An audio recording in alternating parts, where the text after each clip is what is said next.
Bonjour et bienvenue pour une nouvelle vidéo Top 5. Donc dans cette vidéo-ci, je vais présenter les 5 livres que je veux absolument cette année, mais vraiment absolument. Je ne sais pas s'ils sortent tous cette année, mais ils ont intérêt. Ces livres ne sont pas triés par ordre de préférence, le 1 ne veut pas dire que c'est celui que je veux absolument, juste que c'est le premier que je veux, c'est tout. Le premier livre que je veux pour cette année 2017, il s'agit de Passenger d'Alexandra Bracken, qui sera publié aux éditions Milan. Donc Alexandra Bracken, je la connais à travers sa dystopie Les Insoumis, dont j'ai beaucoup aimé le premier tome. Et là, elle fait une série mélangeant un peu de fantasy et beaucoup d'histoire. C'est-à-dire qu'on retrouve Elia qui se retrouve à voyager dans le temps et à se retrouver notamment sur un navire négrier. Et alors vous savez que moi, l'histoire, j'adore. En plus, tout ce qui est histoire de l'esclavage, ben, ça m'intéresse énormément, j'aime beaucoup apprendre dessus. Et du coup, si ce livre peut concilier ma passion pour l'histoire et ma passion pour le fantastique et tout ça, je pense que ça peut le faire grandement. Et puis j'ai eu de très bons échos de cette série dans sa version originale, donc en anglais parce qu'elle est déjà sortie en anglais. Et donc voilà, j'ai qu'une envie, c'est de sauter dessus, donc on verra bien, mais franchement, je pense que ça va être vraiment très bon. Donc, petite info, il sort le 22 février ce livre, et donc c'est dans pas très longtemps. Je pense que par rapport au moment où cette vidéo sera publiée, il sera déjà sorti, mais je l'aurais pas acheté de suite. Hein. Vous me connaissez, je mets du temps, je mets dans une petite liste d'envie, puis voilà. Le deuxième livre que je veux à tout prix pour cette année 2017, il s'agit de Pamphlet contre un vampire par Sophie Jomain. Et là vous allez me dire, mais il est déjà sorti. Et oui, c'est vrai, il est déjà sorti, mais pas en poche. Et il sort en mars, en poche, et là c'est sûr, je l'achète de suite. Vous savez mon amour pour Sophie Jomain avec ses nombreuses séries que j'ai toutes commencées mais pas finies. Donc bien sûr, Félicité Hadcock, Les Étoiles de Noces Aide, D'un commun accord, enfin voilà, j'ai adoré tout ce qu'elle a fait, j'ai adoré tout le temps tous ces personnages féminins. Je sais qu'en plus il va y avoir une suite à Pamphlet contre un vampire. Pour l'instant c'est juste un one shot, mais il va y avoir une suite, ça va devenir une trilogie. Et donc là, qui sortent en poche, franchement, c'est sûr, je l'achète de suite.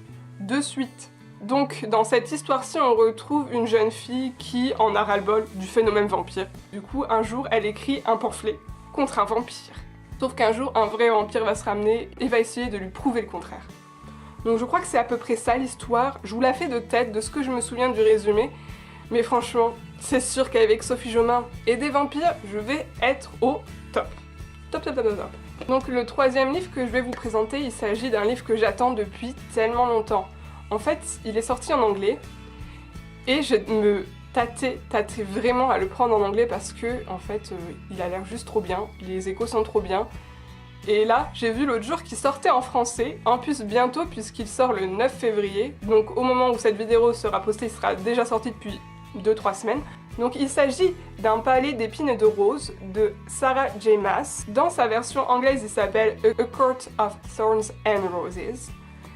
Et comment vous dire que cette histoire, apparemment, est une redite du conte de La Belle et la Bête. Normalement, vous devez comprendre pourquoi j'ai envie de le lire, pourquoi je l'attends depuis tellement longtemps. Vous savez que j'aime beaucoup ce que Sarah J. Maas fait, puisque je lis sa série Kéléana, dont les tomes vont en s'améliorant chaque fois, mais qu'en France, petit coup de gueule, on a publié que jusqu'au 3e tome alors que c'était une série qui va faire 6. Je n'ai pas compris la volonté de la maison d'édition La Martinière de commencer à publier cette deuxième série de Sarah J. Maas alors qu'ils n'ont toujours pas fini Kéléana et qu'ils ne la finiront jamais.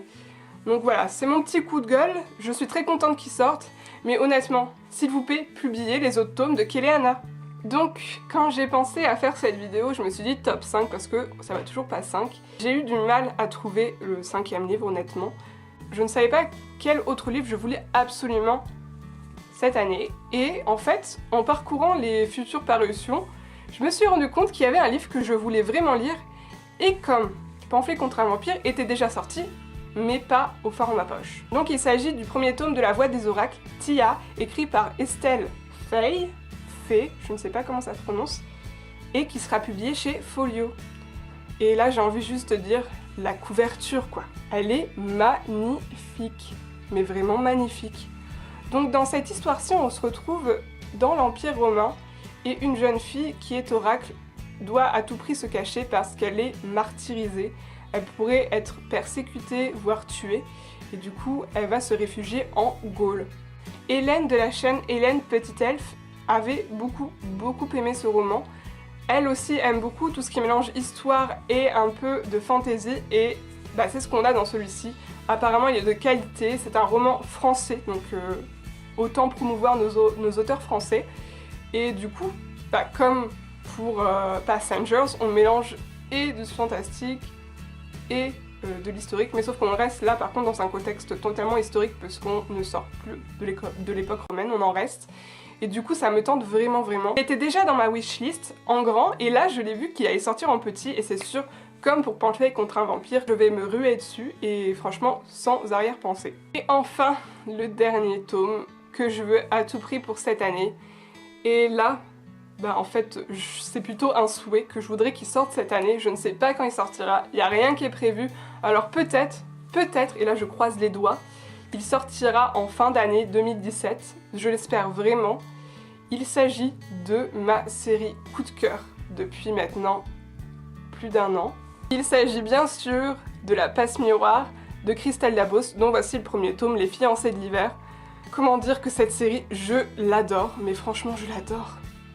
Et là, le tome 3, je pensais qu'il allait sortir en fin d'année, là en novembre, mais il n'est toujours pas sorti, puisque ça faisait 1 an que le deuxième tome était sorti. Et là je me suis dit, peut-être 2 ans après le deuxième tome, ça me semble être une bonne idée, donc pourquoi pas en novembre 2017. Je l'espère grandement. Et d'un côté, je suis contente que Christelle Dabos mette du temps à l'écrire, parce que ça veut dire qu'il sera bien bossé, qu'il sera bien fouillé, qu'il sera vraiment complet, qu'on aura... Bon, pas toutes les réponses parce qu'il y en aura 4 tomes donc forcément, mais qui sera bien fait. Et j'ai aucune inquiétude de ce point de vue-là parce que Christelle Dabos est vraiment une bonne auteure et moi je suis en attente. Donc voilà, c'est sûr que celui-ci, dès qu'il sort, mais vraiment le jour de sa sortie, même s'il est en grand format, même s'il coûte assez cher, je m'en fiche, je l'achète. Là honnêtement, je ne pourrais plus, ça fait 2 ans que l'autre est sorti. Vous l'avez compris? Si en novembre il sort, vous pouvez être sûr que je l'achète. Donc voilà, ce sont mes 5 livres que je veux à tout prix cette année. Donc j'espère que cette vidéo vous a plu. N'hésitez pas à me dire votre top 5 également, donc en commentaire. Si vous avez lu un de ces livres, sait-on jamais, soit en anglais, soit en français pour ceux qui sortent en poche mais que j'ai toujours pas acheté, n'hésitez pas à me dire votre ressenti également en commentaire. Si vous avez des suggestions de lecture, en commentaire également. Et moi je vous dis à bientôt dans une nouvelle vidéo et bisous bisous!